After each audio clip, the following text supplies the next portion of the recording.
The man who would shatter the Roman Republic and give his name to the very title of emperor was not born a king, but a complicated product of his volatile age. The story of Gaius Julius Caesar is a high-stakes drama of survival, ruthless brilliance, and a destiny that seemed inevitable only in retrospect.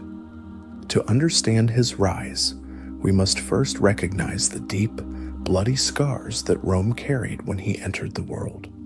Caesar was born on July 12th, or 100 BC, into the ancient Julia family. It was a lineage shrouded in myth, claiming descent from the goddess Venus and the Trojan hero Aeneas. This claim was potent political theater, a whisper of divine right that Caesar would strategically amplify. Yet his family's actual power lay not in wealth, but in their alignment with the popularis faction, the politicians who championed the rights and welfare of the common Roman people against the entrenched aristocratic power of the Senate, known as the Optimates. This political alliance was cemented by a crucial family tie. Caesar's aunt, Julia, was married to Gaius Marius, the legendary general who was the most powerful and feared leader of the popularis. The shadow of Marius. Caesar grew up watching Marius fundamentally redraw the lines of Roman power. Marius had revolutionized the army, allowing the poor and landless to enlist. This created a fighting force that was professional, effective, and most importantly, personally loyal to the general who provided their land and pay, rather than to the abstract notion of the state. This lesson, that personal loyalty is the real currency of power, was the first, most dangerous truth Caesar learned. Rome consumed by blood. The period of Caesar's youth was defined by the deadly struggle between Marius and the Optimate champion, Lucius Cornelius Sulla. This rivalry climaxed in a brutal civil war. When Sulla finally marched on Rome and seized control in 82 BC, he unleashed a calculated campaign of terror known as the Proscriptions. Thousands of opponents were systematically murdered, their property seized, and the Republic's constitution rewritten to ensure the absolute dominance of the Senate. The defining refusal, a choice of death over dishonor. It was during Sulla's purge that the young Julius Caesar, barely 18, faced his first true existential test. He was targeted not for his actions, but for his blood, his link to the defeated Marius, and his refusal to renounce his new wife, Cornelia, whose father was a known Marian supporter. Sulla, the dictator, commanded Caesar to divorce Cornelia and align himself with the new regime. Caesar, with a flash of the defiant pride that would later define his generalship, flatly refused the order. This was an act of profound political courage, or perhaps reckless certainty. It meant immediate peril. Caesar was forced to flee the city, seeking refuge in the harsh, unforgiving countryside to evade Sulla's executioners. Powerful friends and relatives intervened on his behalf, pleading with Sulla to spare the young man, arguing he was too much of an inconsequential lightweight to pose a threat. Sulla, the old soldier and political realist, finally conceded, granting the young man an amnesty. But the dictator's insight into Caesar was chillingly prophetic. As he let Caesar go, Sulla reportedly warned his followers, "You have saved him, but mark my words, in that Caesar there is many a Marius." Sulla recognized the danger, the charisma, the refusal to bend, the sheer ambition that ran deep in the young man's veins. Caesar, now alive but politically compromised, knew he could not yet return to the treacherous political arena of Rome. He chose the battlefield for his next education. Forging the Steel, Lessons from Exile. For the next several years, Caesar dedicated himself to military service in the provinces of Asia and Cilicia. This period was vital.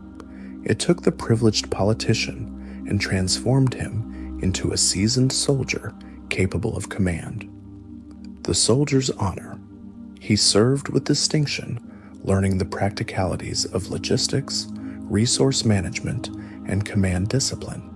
He earned one of Rome's highest military honors, the civic crown, for his bravery in saving a fellow soldier's life during the siege of Mytilene. This visible act of courage established his reputation not just as a politician, but as a general who would share the hardship and danger of his troops, a critical element in building the personal loyalty he desired. The Pirate King. The most famous tale of this era illustrates the terrifying confidence and theatricality that were hallmarks of his personality. While sailing to study rhetoric in Rhodes in 75 BC, Caesar was captured by Cilician pirates. Instead of fearing for his life, Caesar was enraged by the pirates' disrespect. He treated them as his own servants, forcing them to be silent while he composed speeches and poetry. He scornfully told them his ransom demand was too low for a man of his standing, and promised lightheartedly that once released, he would hunt them down and crucify every single one of them. Once the ransom was paid, Caesar was true to his word. He immediately organized a naval force, tracked the pirates to their hiding place, captured them, and had them all executed. This event showcased his unique blend of ruthless action and calculated adherence to an earlier boast, demonstrating that his threats, even those delivered in jest, were absolute.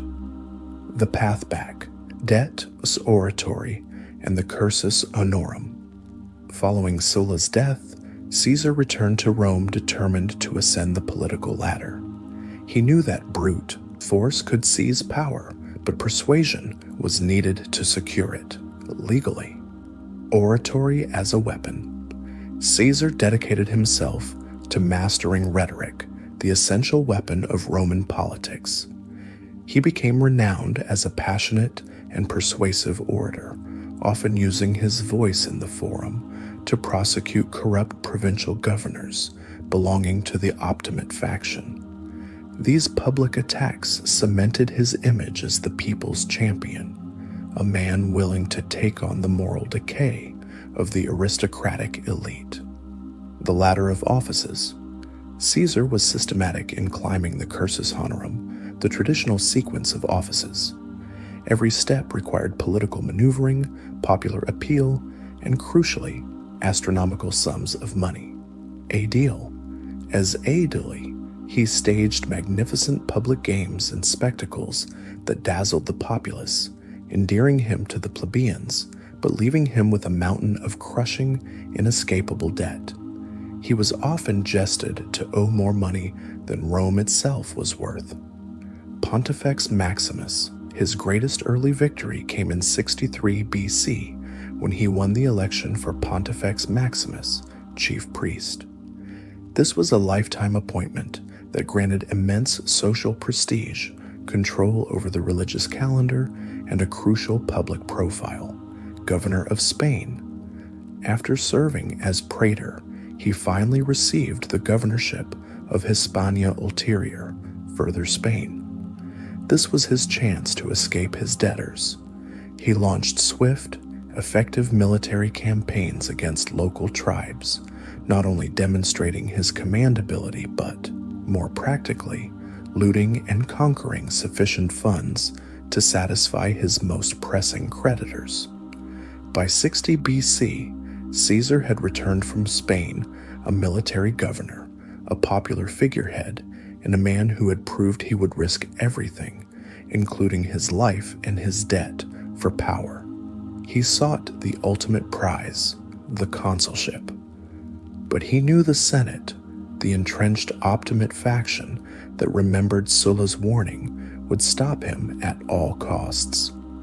Caesar realized that the individual power of even the most charismatic politician was insufficient to defeat the institutional power of the Senate.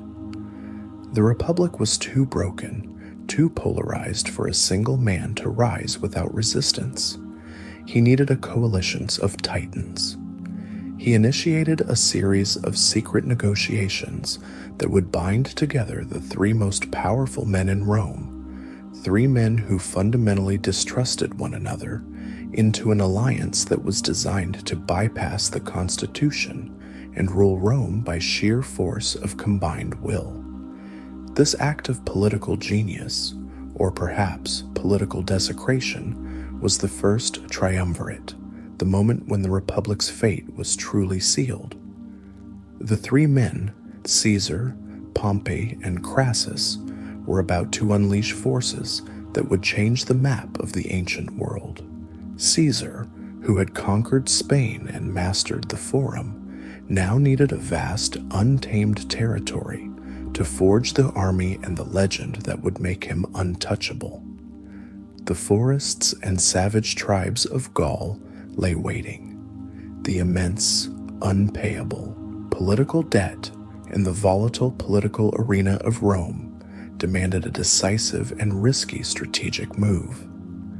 The next stage of Caesar's life must explore the formation of the first triumvirate and the monumental military campaigns that would transform him from a clever but indebted politician into a global legend, the Gallic Wars.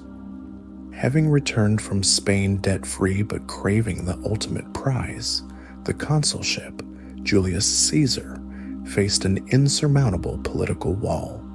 The Senate, dominated by the Optimates faction, viewed him as a dangerous populist, the inheritor of the disruptive spirit of Gaius Marius.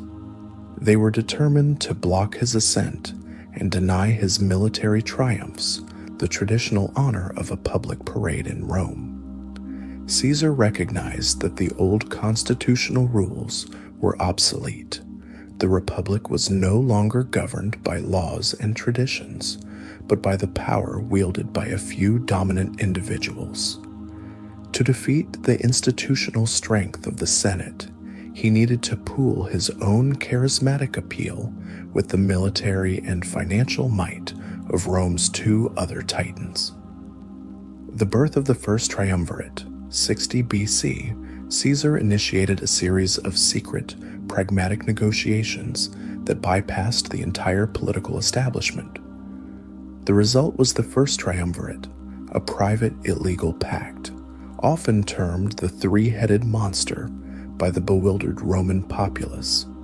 The three members were Gaius Julius Caesar, the charismatic politician and popularis leader, bringing his immense popular support and growing military reputation. Gnaeo Pompeo Magno, Pompey the Great, the greatest living military hero of Rome. Pompey was politically frustrated because the Senate refused to ratify his treaties in the East and to grant land to his victorious, loyal veterans. He provided the necessary military authority and a vast army of veterans ready to be recalled.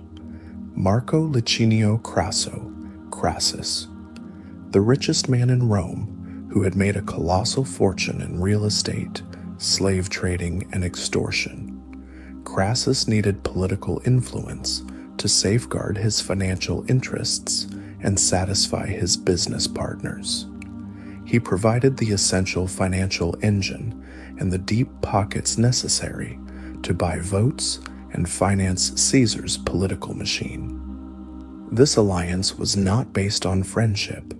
It was a cold, calculated merger of mutual self-interest. Caesar provided the political brains, Pompey provided the military brawn, and Crassus provided the necessary gold. The goal was simple: to ensure that the three men controlled the Republic, regardless of the Senate's wishes. Caesar's consulship and the quest for a province. With the combined influence of the triumvirate, The Optimate resistance crumbled, and Caesar was elected consul for 59 BC. His consulship was ruthless and effective. He used political intimidation, including deploying Pompey's soldiers in the Forum to ensure the passage of two crucial laws: land for Pompey's veterans. This secured Pompey's loyalty and the support of his immense veteran base. Ratification of Pompey's eastern settlements. This fulfilled Pompey's long-standing political need. More importantly, Caesar ensured his own future. As consul, he secured a highly lucrative and strategically vital command after his term: the governorship of Cisalpine Gaul, northern Italy, Illyricum, the Adriatic coast, and crucially, Transalpine Gaul, the south of modern France. This was not merely a territorial command, it was a 5-year military mandate with 4 legions, a vast war chest, a trained army, and most importantly, immunity from prosecution for his controversial actions as consul. The necessity of the Gallic Wars for Caesar, the command in Gaul, was not merely an administrative posting, it was a necessary existential engine for his political future. He desperately needed 2 things that only a vast, aggressive foreign war could provide: unfathomable wealth. The crushing debts he had previously faced, though partially settled in Spain, were nothing compared to the demands of sustaining a powerful political machine back in Rome. Gaul, a large, rich, and largely unconquered territory, offered the prospect of systematic plunder, slaves, and war indemnities, the goal necessary to pay off his mounting political debts, bribe senators, and finance his public image. Military glory and personal loyalty. The loyalty of the army was the ultimate source of power in the late Republic. He needed a prolonged, successful war to transform his relatively green legions into a hardened, veteran force fiercely loyal to him. The soldiers would look to Caesar, not the Senate, for land, pay, and the promise of triumph.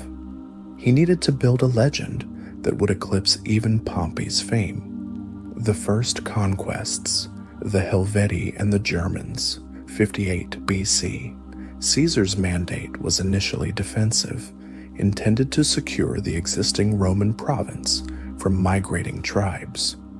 However, Caesar immediately interpreted his mandate with aggressive expansionism. The entire Gallic War, spanning from 58 BC to 50 BC, began as a preemptive strike. The Helvetian migration. In 58 BC, the Helvetii, a powerful tribe from modern Switzerland, began a vast migration toward the Roman province. Caesar used this perceived threat as a perfect pretext for invasion. With incredible speed and logistical efficiency, he mobilized his forces, ruthlessly cut off the Helvetii's path, and after a series of decisive battles, annihilated or forced the surrender of the entire tribe. His speed demonstrated a fundamental shift in Roman generalship, rapid deployment that caught the enemy off guard. Arianismo and the Suebi. This victory immediately led to the next, entirely self-initiated conflict. The Gallic tribes, terrified of the Germanic Suebi under the warlord Arianismo, appealed to Caesar for aid. Caesar readily agreed, using the defense of Rome's friends as a diplomatic cover for further invasion. He marched deep into Gaul, brilliantly outmaneuvering and decisively crushing Arianismo's army. This victory cemented Caesar's image in Rome as the savior of the province and the conqueror of the terrifying Germans, dramatically inflating his political capital. The general and his men, forging the legion. The success of the Gallic campaign was not merely due to tactical superiority. It was due to the unbreakable bond Caesar forged with his soldiers, the core of his political future, sharing the hardship. Unlike many aristocratic generals, Caesar shared the hardships of his men. He would march with them on foot, eat the simple rations, and most famously, ride a horse that was renowned for its unique, almost human-like feat. He knew every soldier by name, demonstrating a personal care and attention that fostered fierce loyalty. The general who succeeds. More than kindness, soldiers demand success. Caesar gave them that. His troops knew that under his command, they would be victorious, rewarded with plunder, and would return to Rome as rich veterans, ensuring their economic future. This pragmatic loyalty was the bedrock of his power.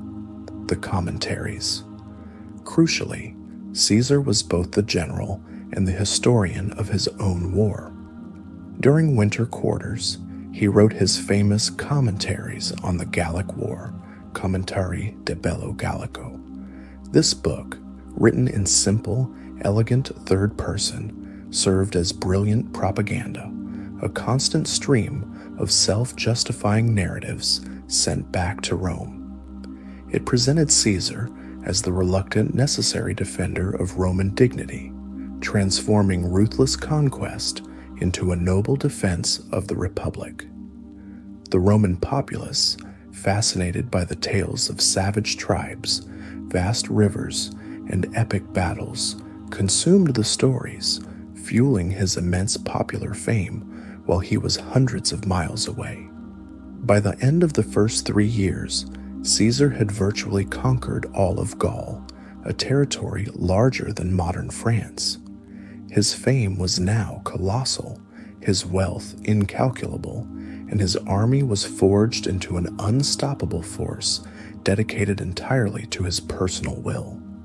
He had succeeded in building the military and financial power necessary to transcend the political restraints of the Republic.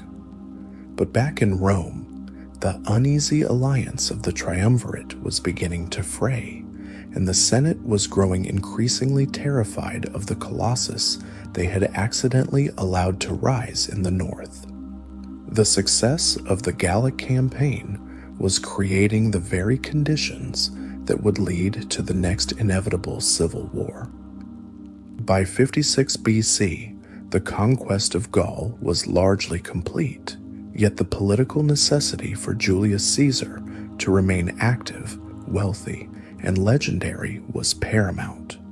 He needed to maintain the fever pitch of excitement in Rome and prevent the Senate from recalling him, an act that would immediately strip him of his military command and his immunity from prosecution for his high-handed actions as consul. This demand for continual spectacle drove him to attempt invasions that stretched the limits of Roman power and knowledge. The political theater of Britannia and Germania, 55 to 54 BC, Caesar's actions in the years 55 and 54 BC were masterstrokes of political marketing disguised as military strategy. Having subdued the Gallic tribes, he cast his gaze further. The bridge to Germania. In 55 BC, claiming that Germanic tribes were aiding the rebellious Gauls, Caesar decided to make a dramatic, unprecedented statement. He ordered the construction of a massive wooden bridge across the wide, swift-flowing River Rhine. The speed and engineering ingenuity with which his troops completed this task in just 10 days were stunning. This was not a military necessity. It was an engineering spectacle designed to terrify the Germans and, more importantly, to awe the Roman public. After briefly crossing into Germania, achieving his symbolic goal and demonstrating Roman might, he retreated, dismantling the bridge behind him. The message was clear: Roman power could reach anywhere, anytime. The mystique of Britannia. Immediately after the Rhine crossing, Caesar launched his first invasion of Britannia. Britain was a legendary semi-mythical island at the edge of the known world, and its conquest promised immense glory. The first invasion in 55 BC, using a small, hastily gathered force, met with immediate setbacks due to storms and local resistance. Caesar's second larger invasion in 54 BC was more successful, defeating local tribes, extracting promises of tribute, and establishing a presence. However, he did not establish a permanent foothold and soon withdrew.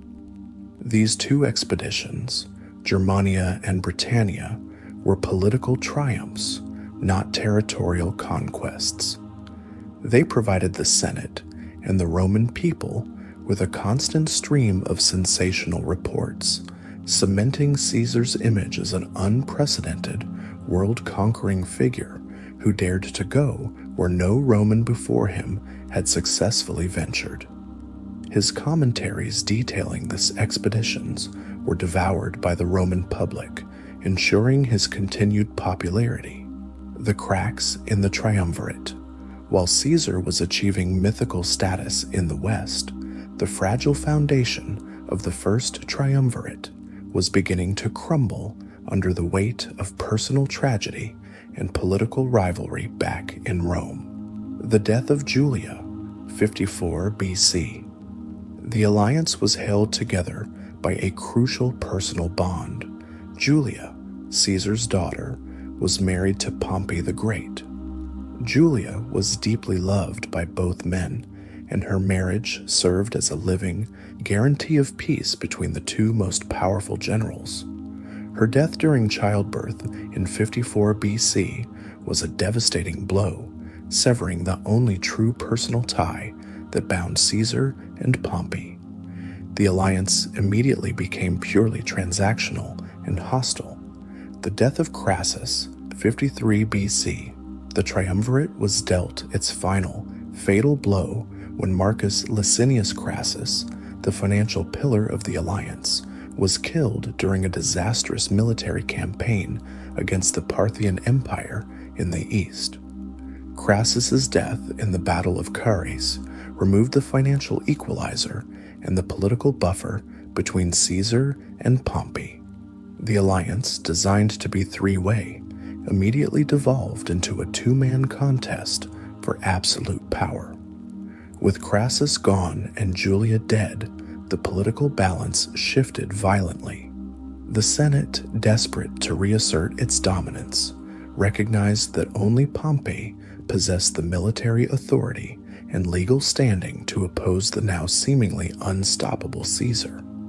They began to openly court Pompey, granting him powers and commands that essentially made him the sole constitutional champion of the Republic. The Gallic resistance, Vercingetorix and Alesia, 52 BC. As the political situation deteriorated in Rome, Caesar faced the most serious threat to his command and his legacy in Gaul, a unified, highly organized revolt led by a brilliant chieftain named Vercingetorix. The unified resistance, Vercingetorix, of the Arverni tribe, managed to do what no one else had: unite the disparate Gallic tribes under a single, strategic command. He adopted a sophisticated strategy of scorched earth, denying Caesar's massive army food and supplies. This was no longer a matter of crushing isolated skirmishes. It was a war of attrition for the heart of Gaul. Caesar faced the real possibility of being defeated and disgraced.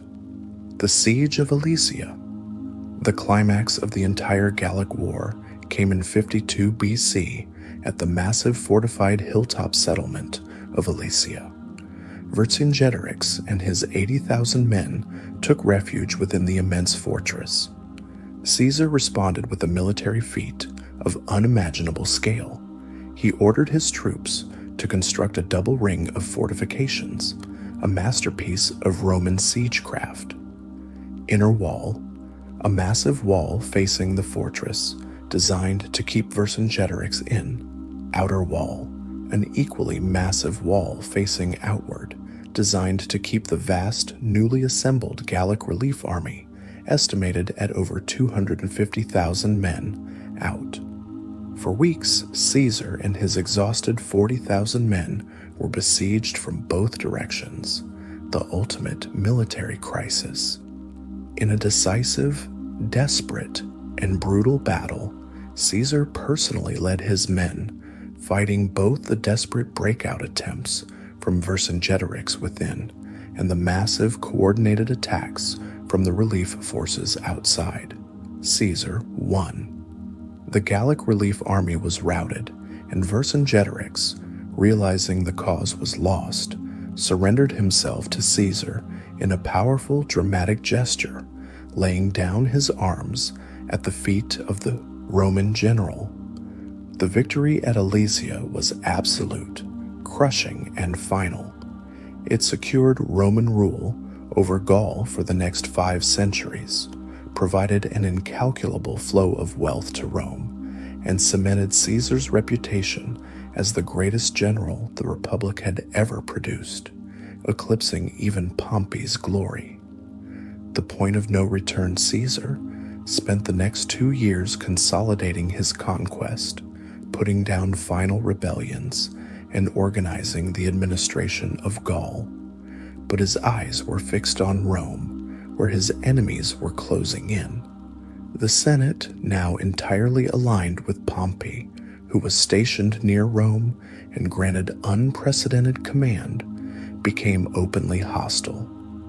They knew that Caesar's command was about to expire, and the moment he set foot in Rome as a private citizen, he would be instantly vulnerable to prosecution, financial ruin, and political destruction.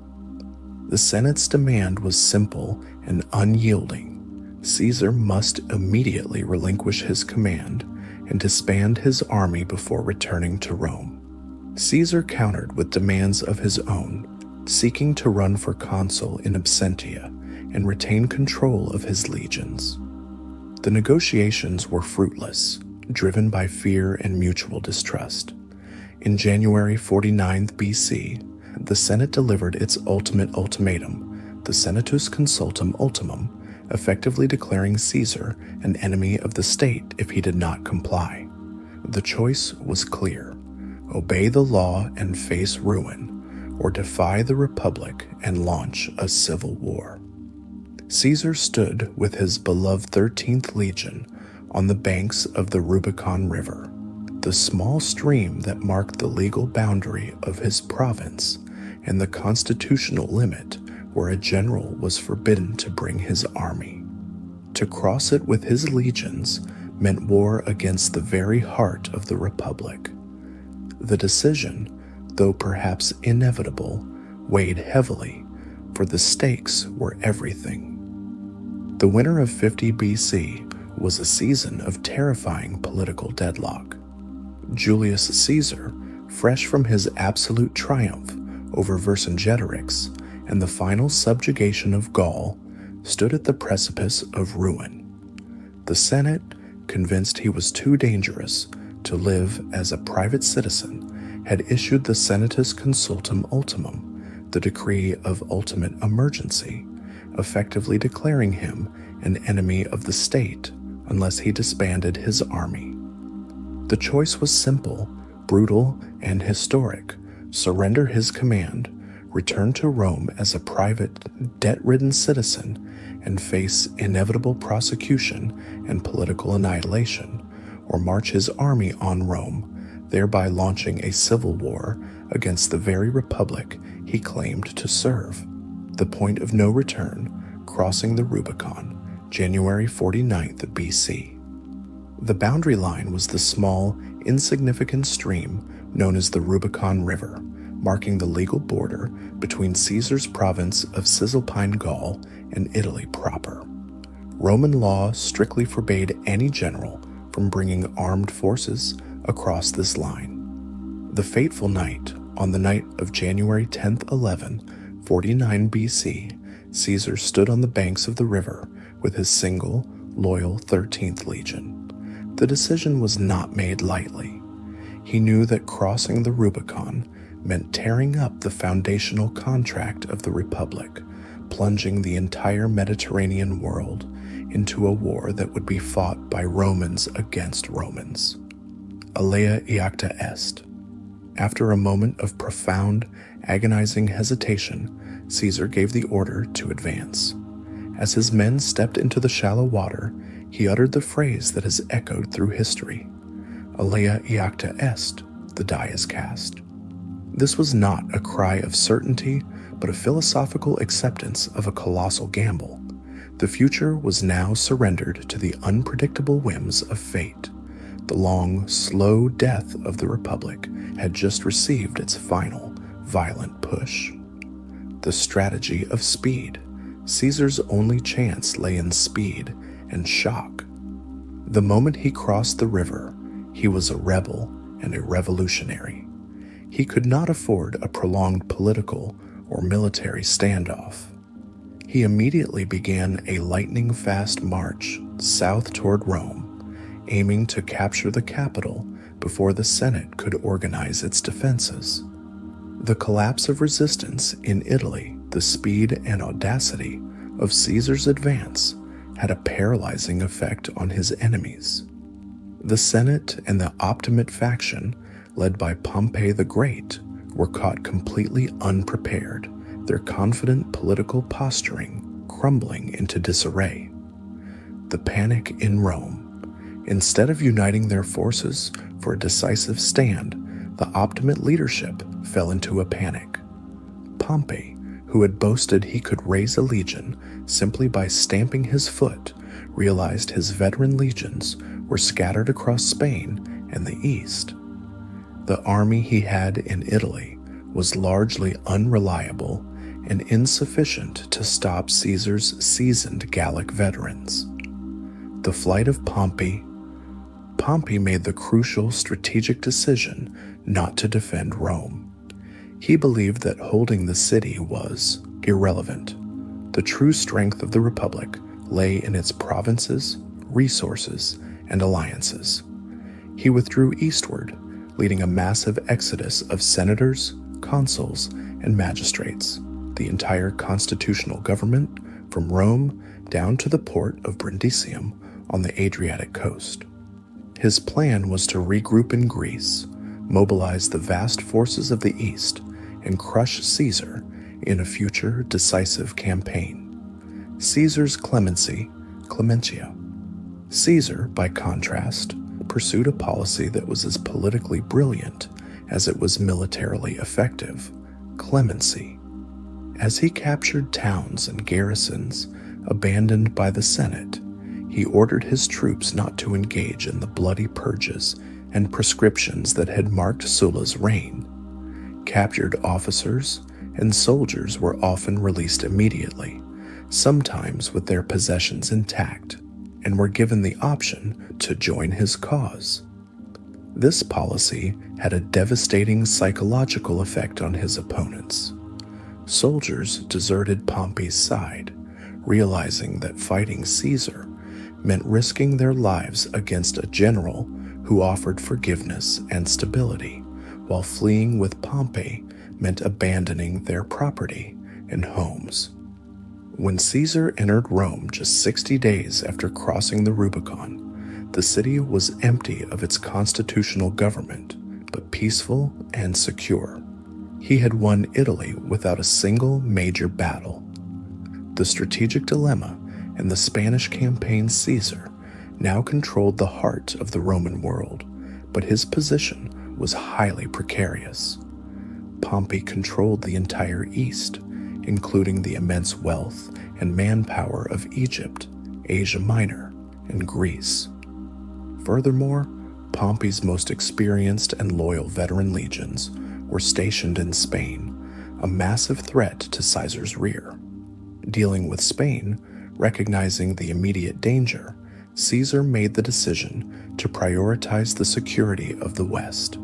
He left Rome and executed a lightning-fast campaign through Gaul and over the Pyrenees Mountains to confront Pompey's Spanish legions.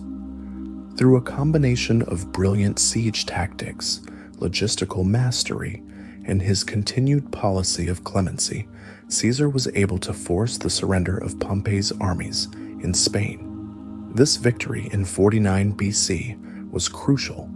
It secured his western flank and added tens of thousands of Pompeian veterans to his own growing forces. Consolidating power. While still legally a rebel, Caesar utilized the remaining magistrates in Rome to have himself appointed dictator for a brief period, just long enough to hold the necessary elections and ensure his own election as consul for 48 BC.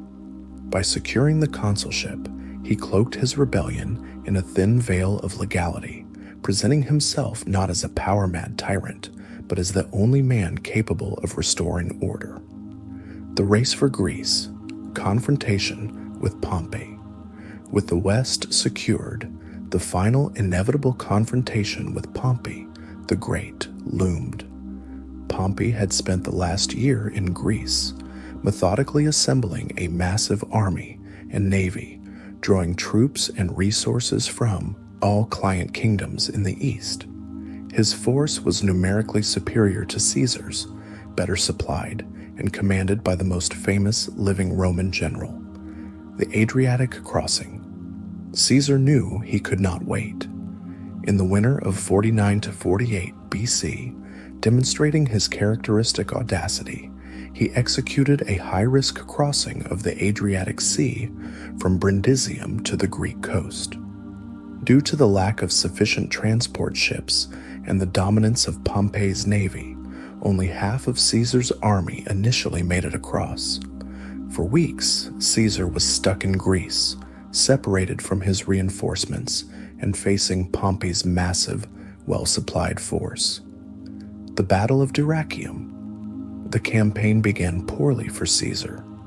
At Dyrrhachium, Pompey brilliantly trapped Caesar's army with superior numbers and maneuverability. Caesar suffered a rare and devastating defeat, barely escaping utter annihilation. It was a moment of true peril. Pompey, confident in his victory, chose not to deliver the final blow, believing he could starve Caesar's army into submission. Caesar famously remarked that Pompey did not know how to win a civil war.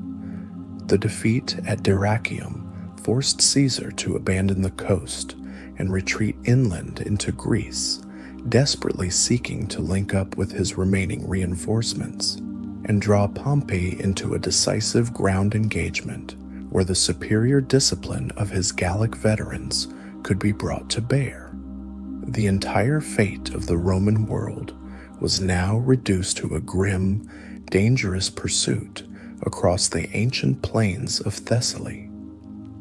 The military retreat across Greece, following the setback at Dyrrhachium, was a period of existential risk for Julius Caesar. His army was hungry, demoralized, and vastly outnumbered. Pompey the Great, possessing the immense resources of the East, believed he had already won the war through superior logistics and maneuverability. Yet Caesar knew that his veteran legions, forged in the fires of Gaul, possessed a fighting discipline that Pompey's hastily assembled forces lacked. Caesar's sole focus became forcing a decisive ground battle on terrain where his tactical genius could overcome the enemy's numerical superiority. The morning of destiny, the Battle of Pharsalus, August 48th BC. The two massive Roman armies finally converged on the plains of Pharsalus in Thessaly, Greece. The confrontation was not merely a military battle, it was the final, tragic reckoning between the two most powerful Romans alive, the former allies of the triumvirate, now fighting for the soul of the collapsing republic. Pompey's strategy and confidence. Pompey commanded nearly 47,000 legionaries, outnumbering Caesar by nearly 2-1 and supported by massive cavalry.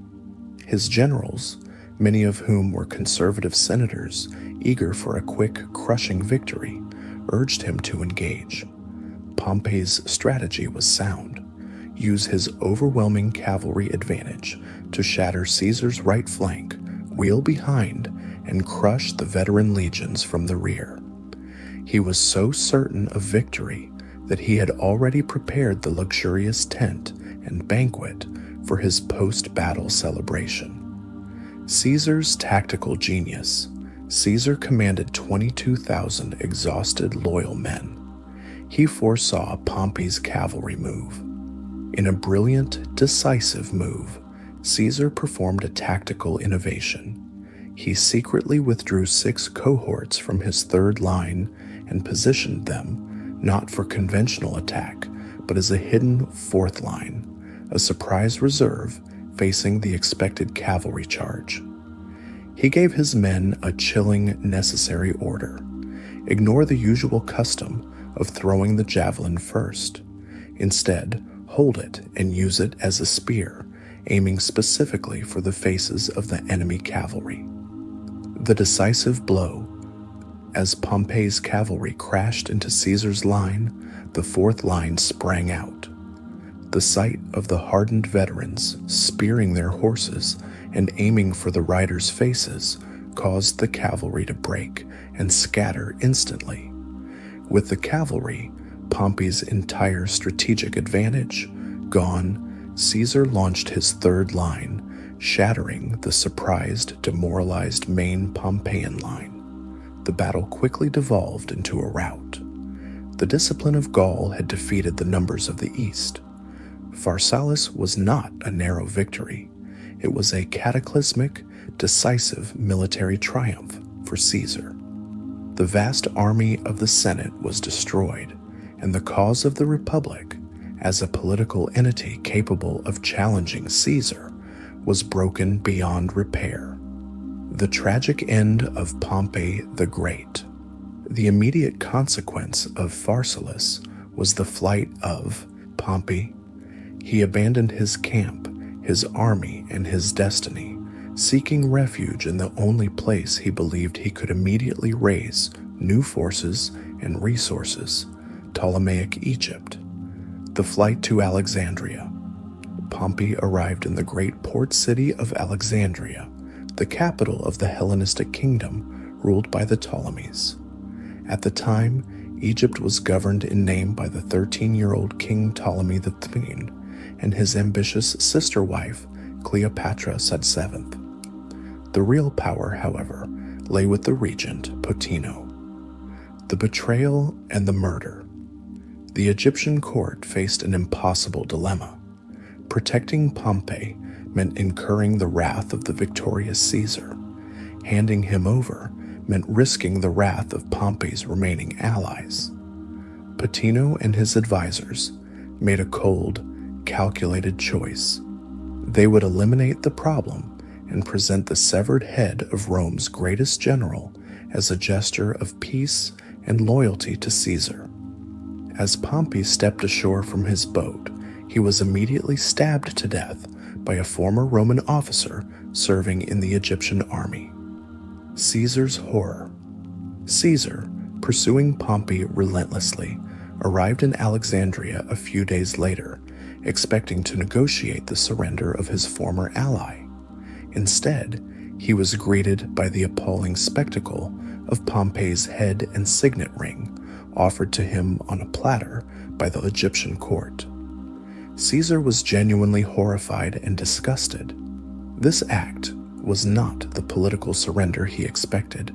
It was an act of barbaric murder against a Roman consul, a man of immense dignity, and Caesar's former son-in-law.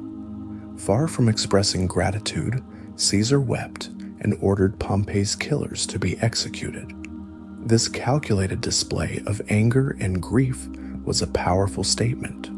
Only Caesar had the right to determine the fate of Roman generals. The embrace of the Nile, Caesar and Cleopatra Caesar, was now unexpectedly stranded in Alexandria, embroiled in the dangerous, incestuous power struggles of the Ptolemaic dynasty. This was not a military campaign. It was a year-long political seduction and diplomatic entanglement. The arrival of Cleopatra. The immediate source of chaos was the rivalry between the teenage King Ptolemy III and his older sister Cleopatra VII. Cleopatra, who had been exiled, brilliantly arranged to be smuggled into the palace to meet Caesar. Accounts suggest she was rolled in a carpet and presented to him in his private chambers. The political and personal bond, Caesar, then a man of 52, was instantly captivated by the 21-year-old queen. Cleopatra was renowned not just for her legendary charm and intellect. She was the only Ptolemy who bothered to learn the Egyptian language, but also for her ruthless ambition. Caesar saw in her a brilliant, powerful ally who could control the wealth of Egypt, the breadbasket of Rome, and thus secure his own logistical lifeline. Their relationship was immediate, intense, and political. The Alexandrian War, 48 to 47 BC. Caesar's decision to support Cleopatra's claim to the throne immediately triggered a revolt by the forces loyal to Ptolemy the Thune and Potino. Caesar, trapped in the royal palace with a small contingent of his soldiers, was besieged in Alexandria in a desperate, grinding street fight known as the Alexandrian War. It was during this conflict that the famous Library of Alexandria suffered immense damage, a loss of immeasurable cultural significance. Caesar fought brilliantly, enduring months of siege until reinforcements finally arrived, allowing him to defeat Ptolemy's forces. The young king drowned in the Nile, and Cleopatra was installed as the sole queen of Egypt, firmly secured to the throne by Roman legions and the bond with Caesar. The birth of Caesarion and the return to Rome. The immediate aftermath of the Alexandrian War saw Caesar and Cleopatra embark on a leisurely cruise down the Nile, often interpreted by historians as a honeymoon voyage. This public display of affection and power resulted in the birth of a son, Ptolemy Caesar, known to history as Caesarion, Little Caesar. This son represented the potential fusion of the Roman and Hellenistic worlds, a living heir who could claim both the blood of Venus and the throne of the pharaohs. Caesar finally departed Egypt in 47 BC, leaving behind 3 legions to secure Cleopatra's rule. Though the primary enemy, Pompey, was gone, the civil war was far from over. Pompey's remaining followers, led by his sons and other Optimate hardliners, had regrouped in the most remote provinces of the Republic, determined to continue the fight in Africa and Spain. Caesar returned to a Rome that was anxious, politically unstable, and financially depleted. He was now the master of the world, but his authority was still contested, and his power had yet to be fully legitimized. He had to consolidate his victory, not just on the battlefield, but in the volatile political theater of the city. He needed to finally put an end to the last vestiges of Republican resistance. Julius Caesar returned from the seductive embrace of the Nile in 47 BC, not to the peace of Rome, but to the bitter reality of a republic still tearing itself apart. Though Pompey the Great was dead, the spirit of the republic, fierce, unyielding, and driven by the principle of liberty, persisted. The remaining Optimate forces, led by men dedicated to the old constitutional order, had rallied in the remote provinces of Africa and Spain, forcing Caesar to undertake 2 final but grueling campaigns to secure his victory. The African campaign, the moral opposition, so 47-46 BC, the remaining Senate leadership, including the staunch, uncompromising Stoic Marco Porcio Catone, Cato the Younger, had amassed a large, well-funded army in the province of Africa, supported by the local Numidian king Juba I. Cato was not fighting for power or glory. He was fighting for the idea of the Republic, the belief that governance should be by the rule of law, not the will of a single man. The tension of Thapsus. Caesar recognized that defeating this army was as much a moral victory as a military one. The decisive confrontation occurred at the Battle of Thapsus in 46 BC. The battle was brutal, and Caesar's forces, though veteran, were facing an army entrenched in its moral certainty. The elephant charge. The African army deployed dozens of elephants, a psychological weapon designed to terrify the legions. Caesar's troops, who had faced more terrifying things in Gaul and Greece, used light skirmishers to panic the animals, causing them to turn back and stampede their own lines, a chaotic turn of events that shattered the optimate formation. The rout and the aftermath. The battle ended in a devastating rout for the Republicans. Caesar's army, fueled by the memory of previous years of civil war and fearing of another resurgence of the enemy, ignored Caesar's previous policy of clemency and executed thousands of captured Republican soldiers. The vast slaughter at Thapsus demonstrated the escalating ruthlessness and exhaustion of the conflict. Cato's last stand. The fall of Thapsus led to the dramatic, symbolic end of Cato the Younger. Cato had established himself in the city of Utica as the political and moral leader of the resistance. When the news of the defeat reached him, he refused to flee or surrender to Caesar, whom he considered the destroyer of liberty. The act of resistance. In a dramatic, ritualistic act, Cato spent his last night reading Plato's Phaedo, the dialogue on the immortality of the soul, and then committed suicide by driving a sword into his own stomach. This wasn't merely self-destruction, it was a political statement. Cato chose death over living under the rule of a dictator, transforming himself into the eternal martyr of the Republic. Caesar, who desperately wanted to capture Cato alive, to offer him a public, spectacular pardon, an act that would have neutralized Cato's moral authority, was infuriated by the suicide, reportedly exclaimed, "Cato, I grudge you your death, as you grudged me the opportunity of sparing your life." Cato's death created a powerful, undeniable anti-Caesar legend that would fuel the resentment of the surviving Republicans. The final campaign, Munda and the Sons of Pompey. Though the political opposition was largely silenced, the military threat persisted. Pompey's sons, Gnaeus Pompey and Sextus Pompey, along with some surviving Optimate generals, had raised a massive new army in Hispania Ulterior, Spain, composed of loyal veterans, local garrisons, and mercenaries. This was the final, desperate challenge to Caesar's dominion. The march to Spain. Caesar, now weary but determined to extinguish the last sparks of resistance, undertook a forced march to Spain. The final clash of the Civil War occurred at the Battle of Munda in 45 BC. The most desperate battle, Munda was unlike any previous battle. Caesar's troops faced not demoralized conscripts, but veterans fighting with the desperate fury of men who knew this was their last chance.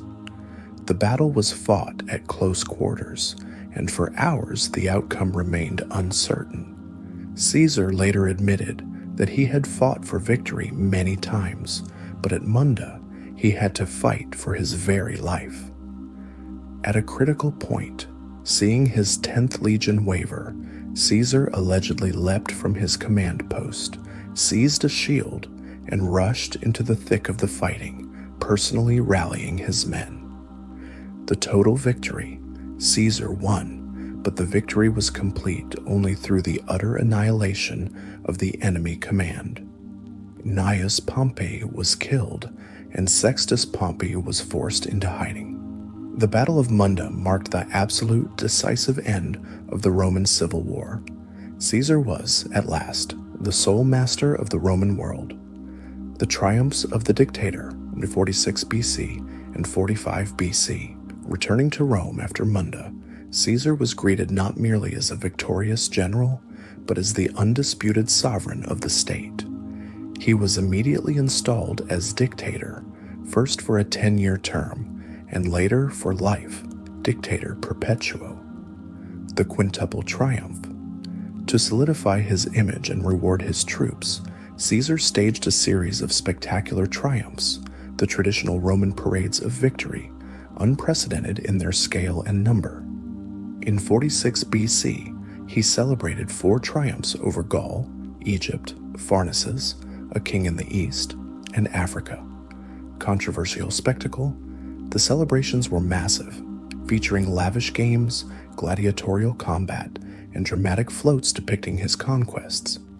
Crucially, while he paraded captured Gallic chieftains and African spoils, he was careful to avoid celebrating a triumph over the Romans defeated in the Civil War, maintaining the fiction that he had only been fighting foreign enemies. Wealth and reward. The purpose was not just spectacle, it was economic circulation. Caesar distributed enormous cash payments to his veterans, the equivalent of several years' salary, paid massive debts, and threw feasts for the entire populace, immediately injecting immense wealth into the Roman economy and cementing the loyalty of the soldiers and the populace. The dictator perpetuo. In 45 BC, the Senate, now purged of opposition and packed with Caesar's loyalists, granted him the final fatal title, Dictator Perpetuo, Dictator for life.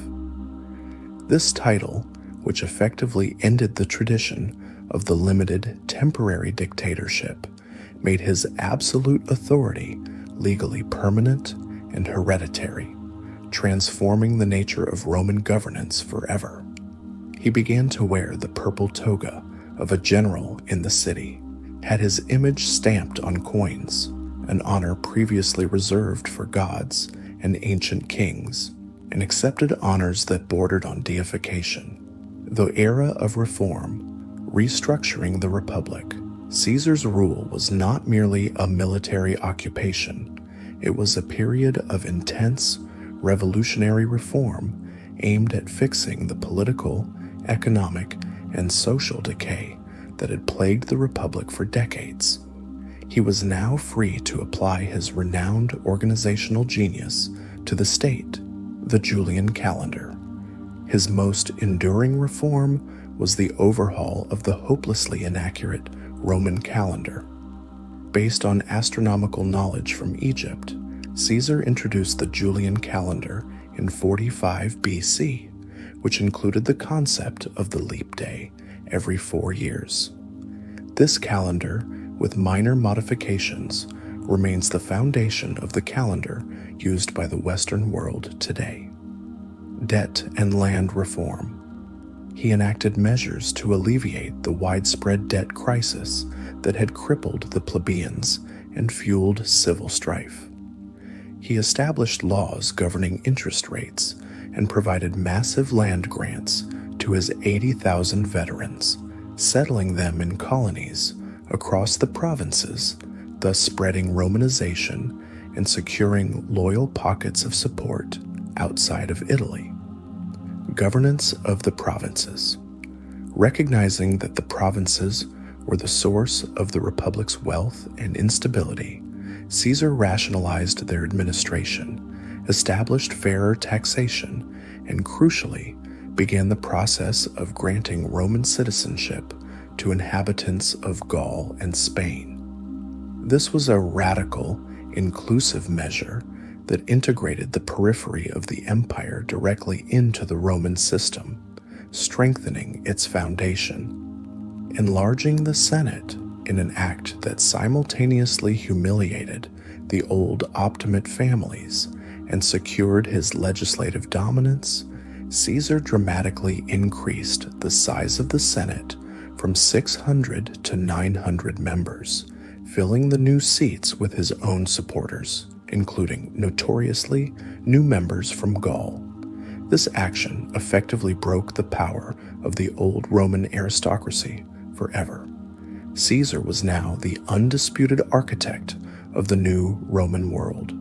He ruled absolutely, effectively, and with immense popularity among the common people and the provinces. However, his dictatorship for life, the final irreversible step toward monarchy, stirred a deep, poisonous brew of fear, envy, and ideological resentment among the old guard of the Senate.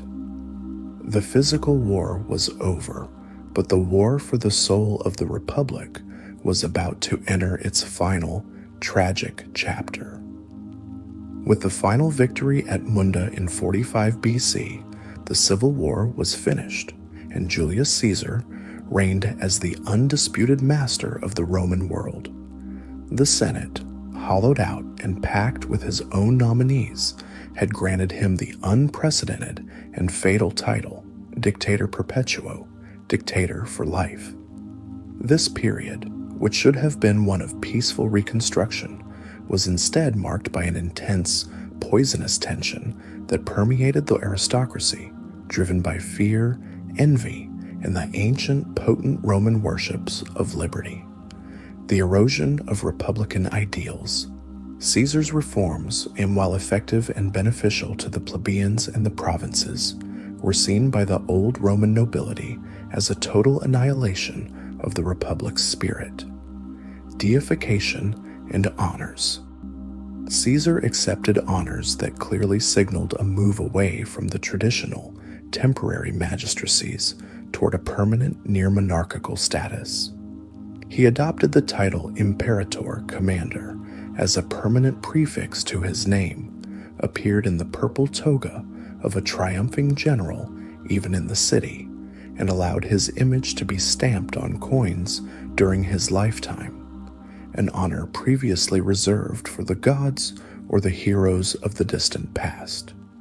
His statue was placed in the temple of Quirinus, alongside the gods, a move that deeply offended religious sensibilities.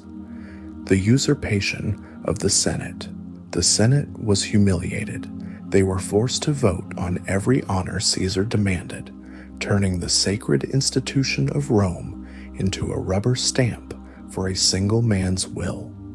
Caesar, often working while the Senate convened, would dismiss their proceedings with a curt wave, treating the once mighty deliberative body with contemptuous efficiency. This was, to the old guard, a profound loss of dignity and a chilling sign of their irrelevance. The fear of kingship, rex. The most terrifying word in the Roman vocabulary was rex, king. Rome had been founded on the expulsion of its last king, Tarquin the Proud, 5 centuries earlier, and the Republic was built on the constitutional principle that no man should ever rule absolutely. Caesar's lifetime dictatorship, the placement of his statues among the gods, and his public behavior were all interpreted by the aristocracy as preparatory steps toward proclaiming himself king. This fear was not paranoia. It was fueled by key public incidents that Caesar handled poorly. During the annual festival of the Lupercalia in 44 BC, Caesar's trusted general and co-consul Marco Antonio, Mark Antony, publicly attempted to place a royal diadem, a king's headband, on Caesar's head. Caesar dramatically refused the crown 3 times, forcing a brief, loud cheer from the populace. But the event confirmed the deepest fears of the nobles. The offer had been made, and the intention was clearly there. The Republic was teetering on the edge of a return to monarchy. The core of the conspiracy, aedilism, and resentment. The plot to assassinate Caesar formed in the shadows of the very Senate he controlled drawing together men driven by a complex mixture of genuine ideological commitment and intense personal resentment. The Republican core. The most dedicated conspirators were men who genuinely believed they were acting to save the Republic by eliminating the tyrant. They saw themselves as modern-day heroes, replicating the actions of Junius Brutus, the legendary founder of the Republic who overthrew the last king. The personal grudges. Many conspirators had personal scores to settle. Some had been Pompeian veterans whom Caesar had pardoned but then overlooked for key positions. Others were deeply jealous of the immense political power and wealth centralized in Caesar's inner circle. They felt they were being ruled not by the Republic, but by a new, insufferable clique. Gaius Cassius Longinus. The driving force and the most determined organizer of the conspiracy was Cassius. A skilled general and an intellectual, Cassius was motivated by fierce, uncompromising hatred of Caesar. He was pragmatic, ruthless, and focused entirely on the logistics of the murder. Marcus Junius Brutus. The participation of Brutus was the political and moral necessity of the plot. Brutus was universally respected, descended from the legendary founder of the Republic, and viewed as the moral conscience of the optimate cause. He was also a man whom Caesar deeply admired and had pardoned after Pharsalus, promoting him despite their rivalry. Cassius understood that the murder of Caesar would only be viewed as a justifiable act of tyrannicide, a defense of liberty, if Brutus, the most honorable Roman, led the charge. The conspirators worked tirelessly to convince Brutus that his destiny was to live up to the glory of his ancestor and restore freedom to Rome. The final opportunity. The Senate meeting. The conspirators needed three things to execute their plot successfully: a public setting, a precise moment when Caesar would be isolated from his massive personal security force, composed of Gallic bodyguards, and a date that would maximize the symbolic weight of the act. The venue.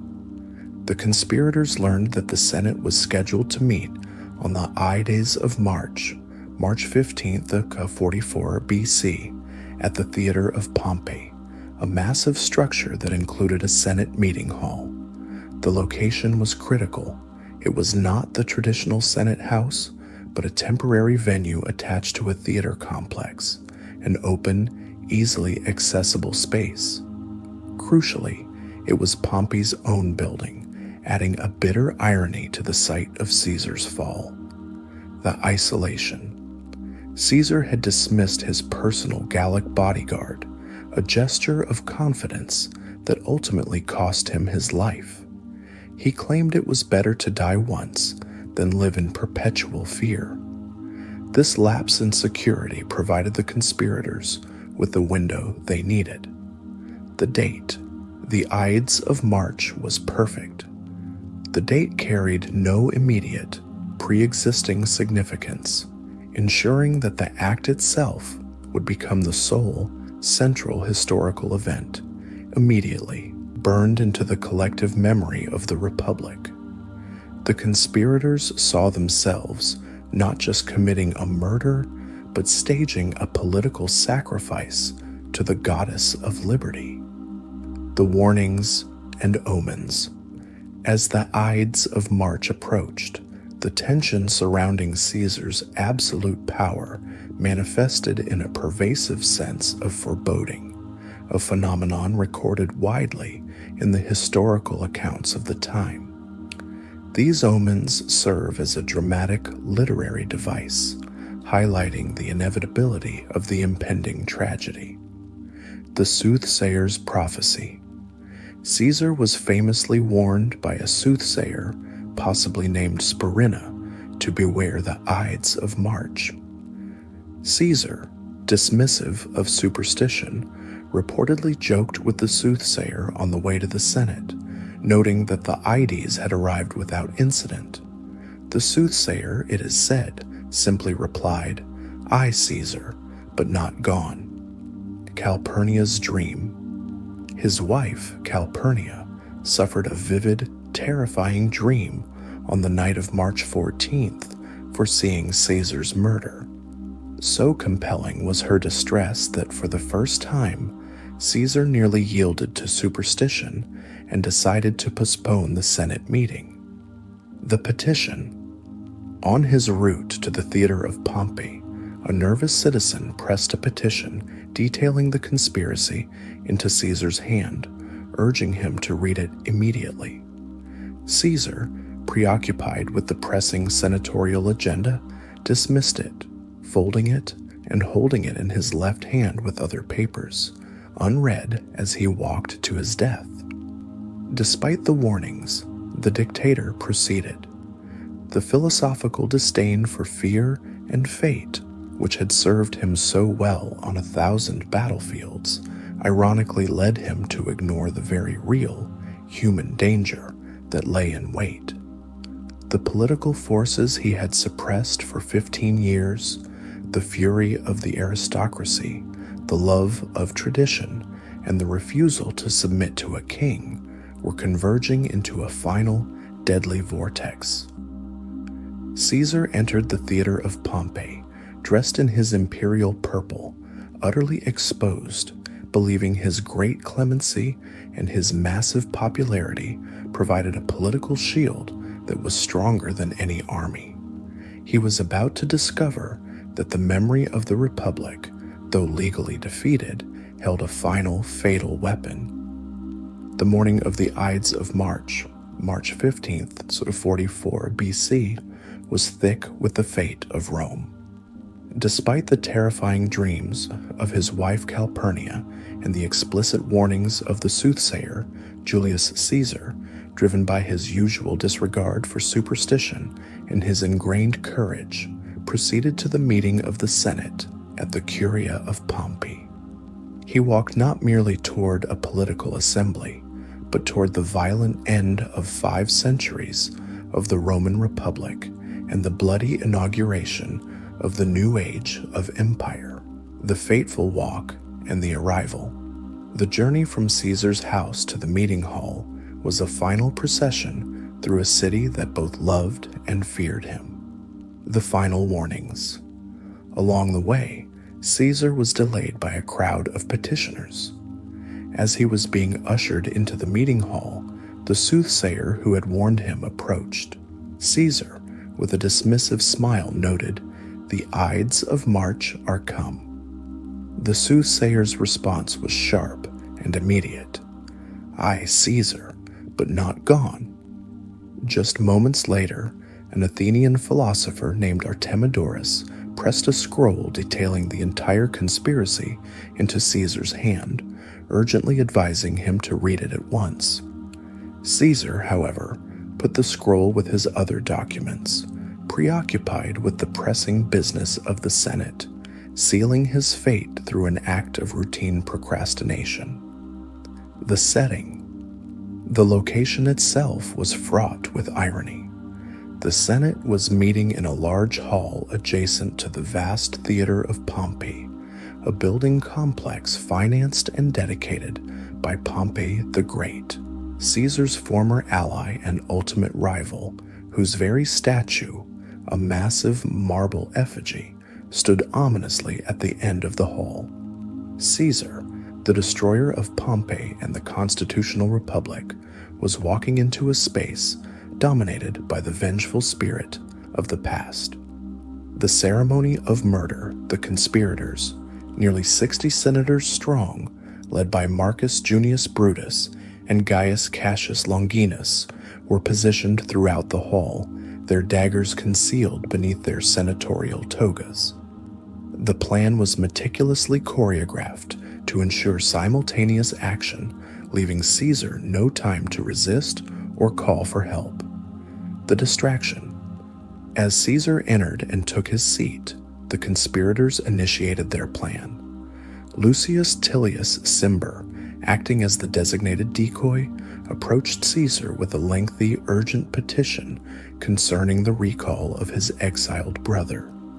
As Cimber spoke, the other conspirators slowly closed in, encircling the dictator under the guise of supporting Cimber's plea.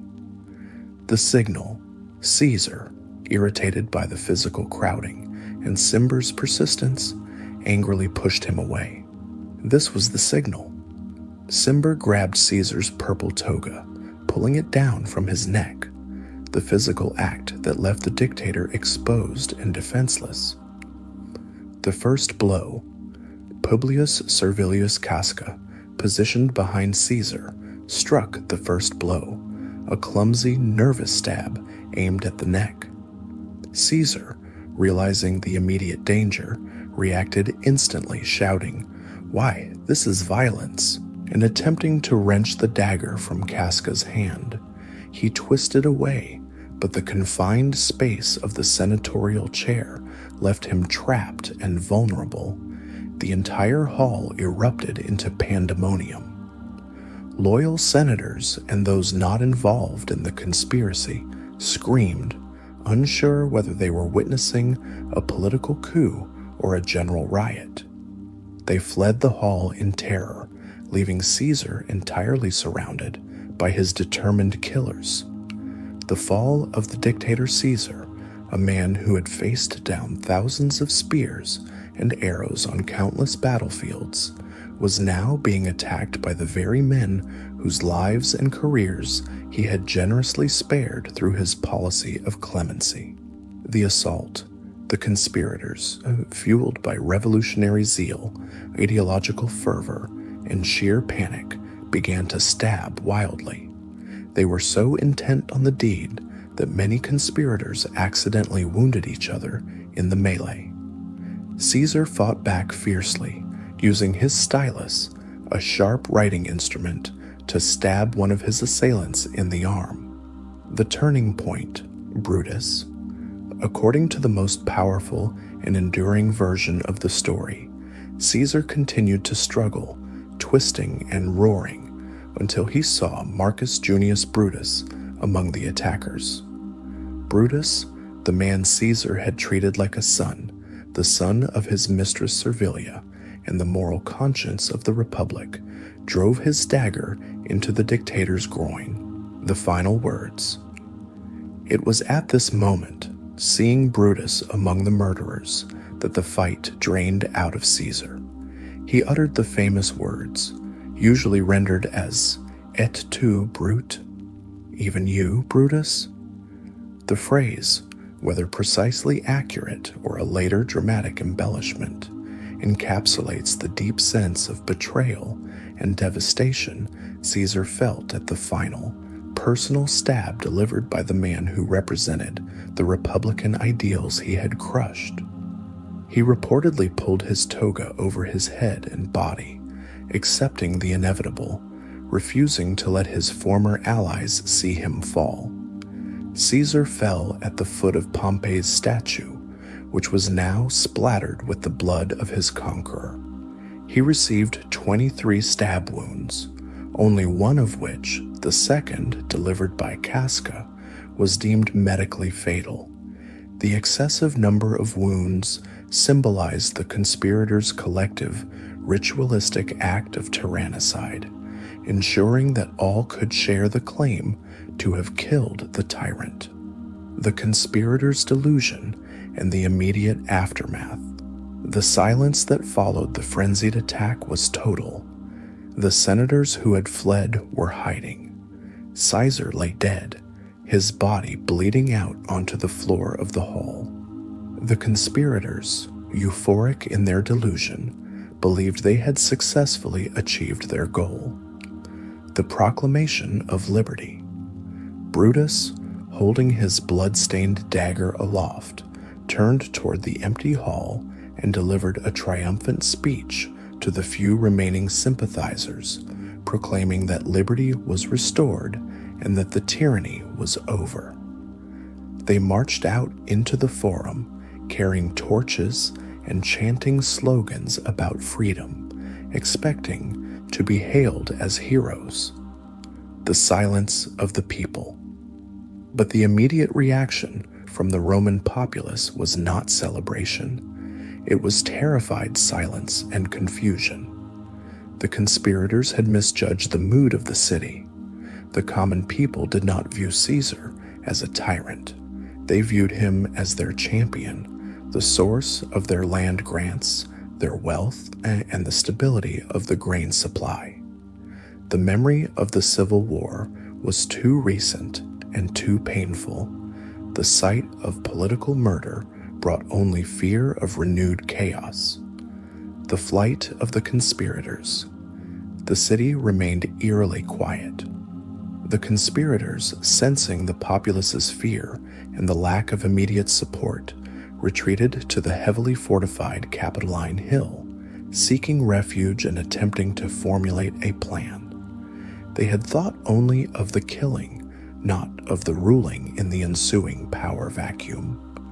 The arrival of Mark Antony, the most crucial political error made by the conspirators, was neglecting to eliminate Marco Antonio, Mark Antony, Caesar's loyal co-consul and his fiercest military commander. Antony's reaction. Antony, warned of the conspiracy, had been deliberately delayed from entering the Senate. Upon hearing the news, he did not panic or flee the city. Instead, he made two brilliant tactical moves. He went into hiding, feigning fear and allowing the immediate, disorganized chaos to subside, securing his own safety. He immediately secured Caesar's wealth, papers, and crucially, his will. The power vacuum. The death of Caesar did not restore the Republic. It created a power vacuum of immense magnitude.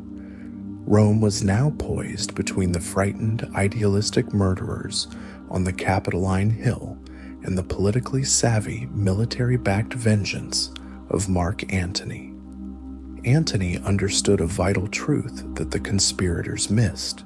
Caesar may have been dead, but his name, his popularity, and his veterans were still immensely powerful political forces. The dramatic sacrifice on the Ides of March was supposed to be the glorious return to freedom. Instead, it was the catastrophic catalyst for another 15 years of civil war. The conspirators had killed the dictator, but in doing so, they had not revived the Republic. They had merely unleashed the true destructive forces of dynastic ambition that would ultimately found the Roman Empire. The stage was now set for Antony's masterful counterattack and the emergence of a new, unexpected heir. The blood that stained the marble floor of the Curia of Pompey on the Ides of March had two immediate, catastrophic effects. It failed to restore the Roman Republic, and it guaranteed a swift, violent reckoning. The conspirators, led by Brutus and Cassius, had naively believed that the removal of the tyrant was the sole necessity for the return of liberty. They utterly failed to account for the emotional loyalty of Caesar's millions of supporters, the ambition of his lieutenants, and most importantly, the devastating political power of his last will and testament. Antony's masterpiece, the funeral oration. While the conspirators remained holed up on the Capitoline Hill, Marco Antonio, Mark Antony, Caesar's loyal co-consul, emerged from hiding and took command of the political situation. Antony was a seasoned military man, but he demonstrated a brilliant political shrewdness that matched Caesar's own. The deal for amnesty. Antony initially feigned conciliation. He negotiated a settlement with the conspirators. They would receive full amnesty for the assassination, provided they allowed Caesar a public, state-sponsored funeral and honored his will. The desperate to avoid civil war and legitimize their tyrannicide, foolishly agreed, believing the crisis was over. The public funeral. The funeral, held in the Roman Forum, was Antony's masterpiece of political theater. Caesar's wax effigy, bearing the 23 wounds, was displayed to the enraged populace. Antony did not immediately call for blood. Instead, he delivered an oration that was a devastating, calculated manipulation of public emotion. Praising Caesar. He began by praising the noble deeds of the dead dictator, the conquest of Gaul, the public benefactions, the love for the common Roman, the traitor's robe. He then displayed Caesar's blood-soaked toga, dramatically pointing to the rents left by the daggers of the men who Caesar had loved and trusted. He read aloud the names of the conspirators, turning their betrayal into a physical, horrifying spectacle. The call to vengeance. Antony concluded by reading Caesar's will. This was the final, fatal blow to the Republican cause. Caesar's will bequeathed substantial sums of money to every Roman citizen in the city and granted his vast private gardens across the Tiber to be used as a public park. The populace realized that the man the Senate had called a tyrant had been their greatest benefactor. Fury erupted. The citizens seized Caesar's body and immediately cremated it in the Forum, using whatever wood they could find, and then, armed with burning brands, chased the conspirators out of the city, forcing Brutus and Cassius to flee Italy entirely.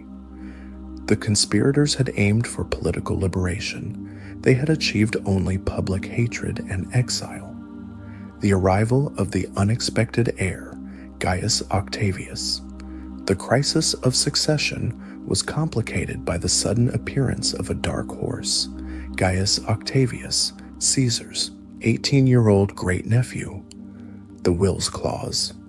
When Caesar's will was read, it revealed that he had officially adopted Octavius as his son and made him the primary heir to his vast estate and, crucially, to his name.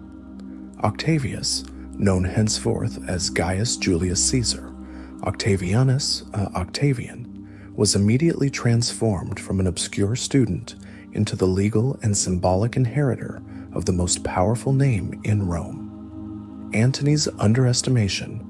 Antony, the seasoned general, dismissed the slight, sickly young man as a naive boy and refused to hand over Caesar's immense personal fortune, which he had seized. This was Antony's fatal error. Octavian, though lacking military experience, possessed a cold, calculating political genius and the absolute determination to uphold his new destiny.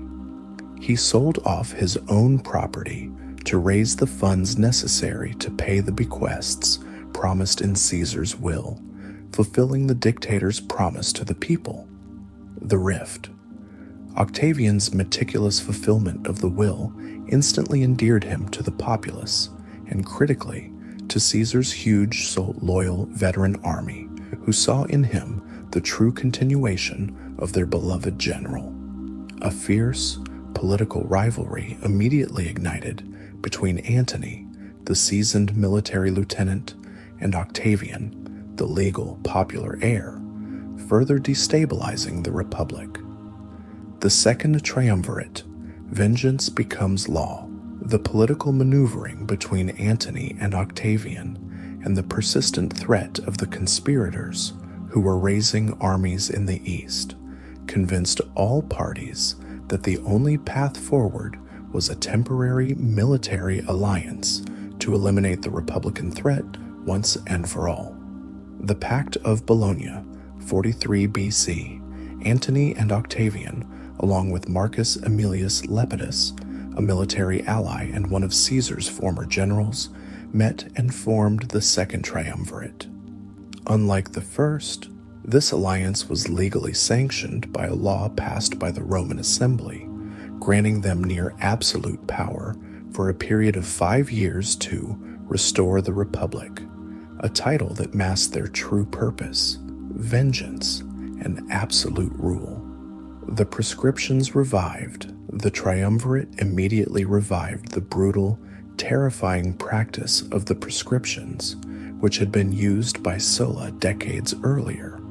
Thousands of wealthy and politically active opponents, not only those who had supported the conspiracy, but anyone who had criticized them or whose wealth was desired, were publicly targeted for execution. Cicero's fate.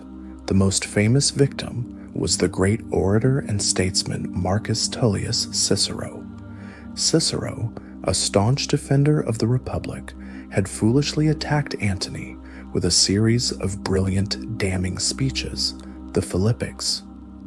In a gruesome act of political retribution, Antony ensured Cicero's name was placed high on the proscription list.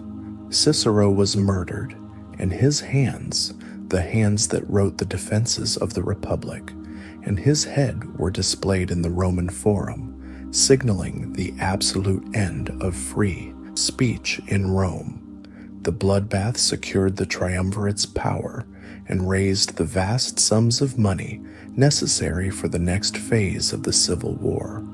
The final confrontation, Philippi, with their rear secured and their war chest overflowing with prescribed wealth, the triumvirate turned their attention to the east, where Brutus and Cassius had assembled a formidable army of Republican loyalists. The final climatic showdown occurred at Philippi in Macedonia in 42 BC, the double battle. The confrontation involved two major battles fought weeks apart. In the first engagement, Antony's forces defeated Cassius's wing, leading Cassius to mistakenly believe that Brutus had also been defeated and that the entire cause was lost. Cassius ordered his slave to kill him, the first of the assassins to fall. The final defeat. 3 weeks later, the triumvirate engaged Brutus in the second decisive battle. Brutus's forces were utterly routed. Brutus, facing capture and the humiliation of a Roman triumph, chose to follow his fellow conspirators' path. He committed suicide, using his own sword to end his life, rather than surrender to the men he considered tyrants. Vengeance. Complete. The victory at Philippi was the final, absolute vengeance for Caesar's murder. Antony treated Brutus's body with respect, covering it with a cloak, but the rest of the surviving Republican commanders were hunted down and executed without mercy. The death of Brutus and Cassius marked the literal physical end of the Republican cause. The ideal of the old Roman liberty was now utterly extinguished. The apotheosis of Julius Caesar. The first act of the triumvirate after their victory at Philippi was the formal deification of the man they avenged, Divus Julius. In 42 BC, the Senate formally recognized Julius Caesar as a god, Divus Julius, the divine Julius. This was a critical political and religious move. Octavian, son of a god. By virtue of his adoption, Octavian became the Divi Filius, son of a god. This religious legitimacy, the most powerful propaganda tool imaginable, elevated Octavian above all his rivals, including Antony.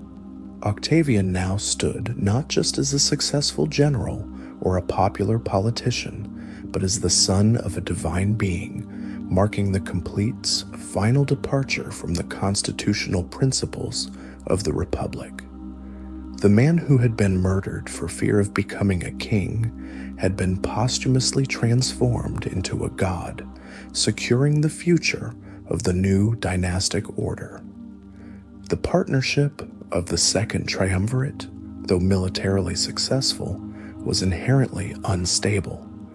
With the Republican enemies eliminated, the two primary victors, the experienced, charismatic soldier Mark Antony and the calculating divine heir Octavian, now faced each other across the divide of the Roman world.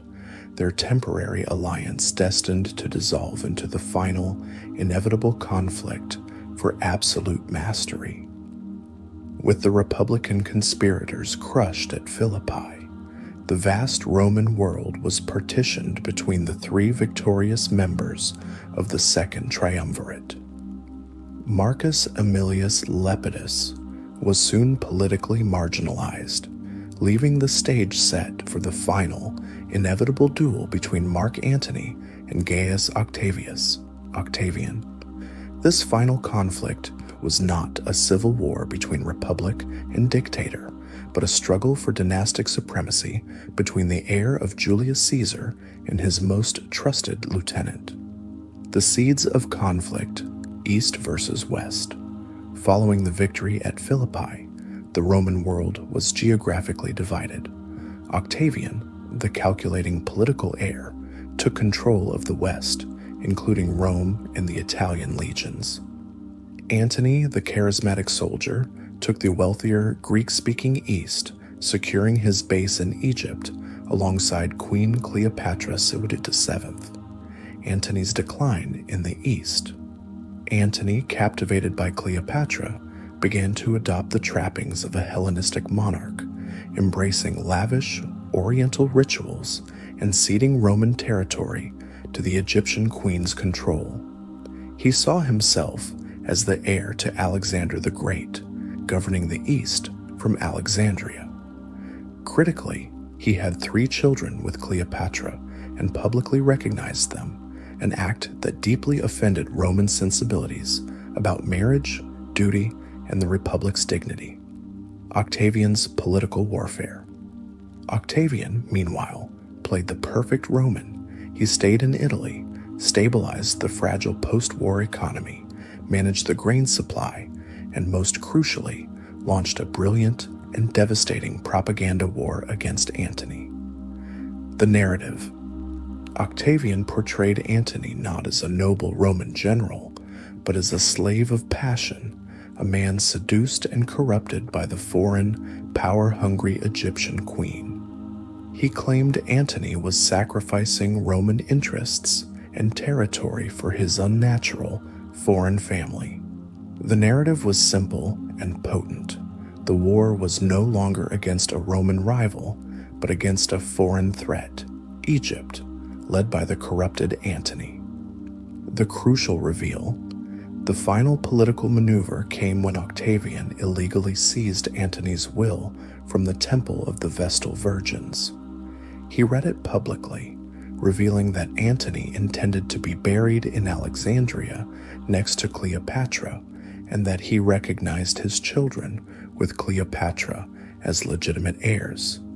This was the definitive proof that Antony intended to move the center of the Roman Empire to Alexandria, a threat that mobilized the entirety of Roman public opinion against him. The final confrontation, the Battle of Actium, 31 BC, the war became inevitable. The Senate, now thoroughly controlled by Octavian, officially stripped Antony of his command and declared war not on him, but on Cleopatra, casting the conflict as a patriotic defense of Rome against the Egyptian threat. Naval strategy. The decisive battle was fought off the western coast of Greece in the Bay of Actium. It was primarily a naval engagement. Antony and Cleopatra commanded a huge fleet of large, cumbersome Egyptian warships.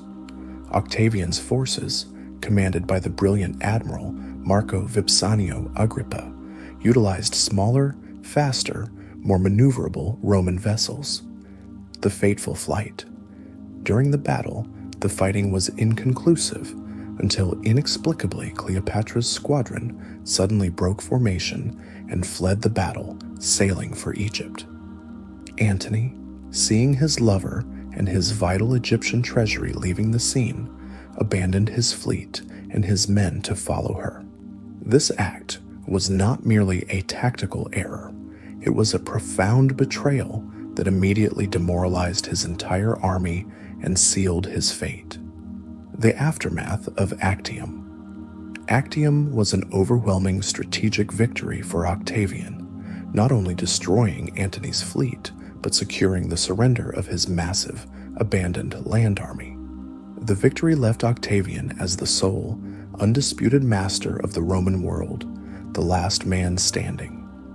The end in Alexandria, the tragic suicide. Octavian pursued Antony and Cleopatra to Alexandria, closing the net around the last vestiges of resistance. The final defeat. Antony, realizing the cause was lost and facing the humiliation of being paraded as a captive in Rome, chose a Roman death. He committed suicide by falling on his own sword, dying in Cleopatra's arms. Cleopatra's end. Cleopatra, a queen of immense pride and political acumen, attempted to negotiate with Octavian, hoping to save her kingdom for her children, especially Caesarion, Caesar's son. Octavian, however, was determined to extinguish the threat of Caesar's bloodline outside of his own. He refused to be seduced and planned to parade her in Rome as the ultimate prize of his conquest. Recognizing the humiliation awaiting her, Cleopatra committed suicide, traditionally believed to be by the bite of an asp, an Egyptian cobra, ensuring her death was one of dignity and Egyptian symbolism. Caesarion's fate. Octavian immediately secured and executed Caesarion, eliminating the only direct son of Julius Caesar. This ruthless act removed any potential dynastic rival to his own claim as the true heir to the divine Julius. The founding of the empire and the Principates in 27 BC. The victory over Antony and Cleopatra in 30 BC marked the definitive end of the century-long Roman Civil War and the final legal end of the Republic. Octavian returned to Rome, not to claim the title of dictator or king, but to stage a brilliant political transformation that disguised absolute power with the veneer of constitutional tradition. The restoration of the Republic and fiction. In 27 BC, Octavian publicly resigned all his extraordinary powers and restored the Republic to the Senate and the Roman people. The Senate, however, terrified of the return of civil war and deeply loyal to the man who brought peace, immediately heaped new powers and honors upon him. The title of Augustus.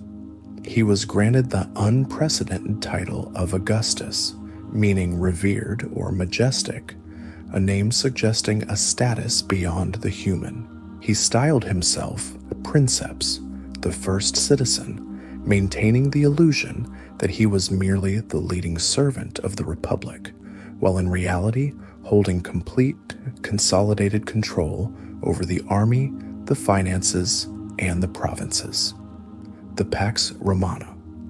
Augustus's rule initiated the Pax Romana, 2 centuries of relative peace and unprecedented stability across the Mediterranean world. The political chaos and brutality that had defined Caesar's life were replaced by the ordered efficiency of the empire. The price of this peace was liberty, but the world was weary of war and gladly accepted the stability offered by the single powerful hand. The enduring legacy of Gaius Julius Caesar. Julius Caesar did not live to found the empire, but his actions were the indispensable catalyst for its creation. His legacy is multifaceted, surviving through his bloodline, his words, and his title, the name as power. The most tangible legacy is the title he bequeathed, Caesar. His adopted son, Octavian, retained the name and passed it down. Caesar became the official title used by all subsequent Roman emperors and their heirs. The name was so synonymous with supreme power that it was later adopted and corrupted into titles across Europe, Kaiser in Germany and Tsar in Russia. The military model, Caesar perfected the professional, highly disciplined, and personally loyal army that superseded the old citizen militia. This military model became the absolute foundation of the Roman Empire's power for centuries. The written word, his commentaries remain masterpieces of Latin prose, providing invaluable historical accounts of Gaul and the Civil War. His writing ensured his actions were recorded exactly as he wished them to be perceived, as the necessary acts of a great Roman driven by fate and duty. The transformative vision. Caesar's vision was the first to realize that the Republic's small, aristocratic governing structure was fundamentally incapable of managing an empire spanning the Mediterranean.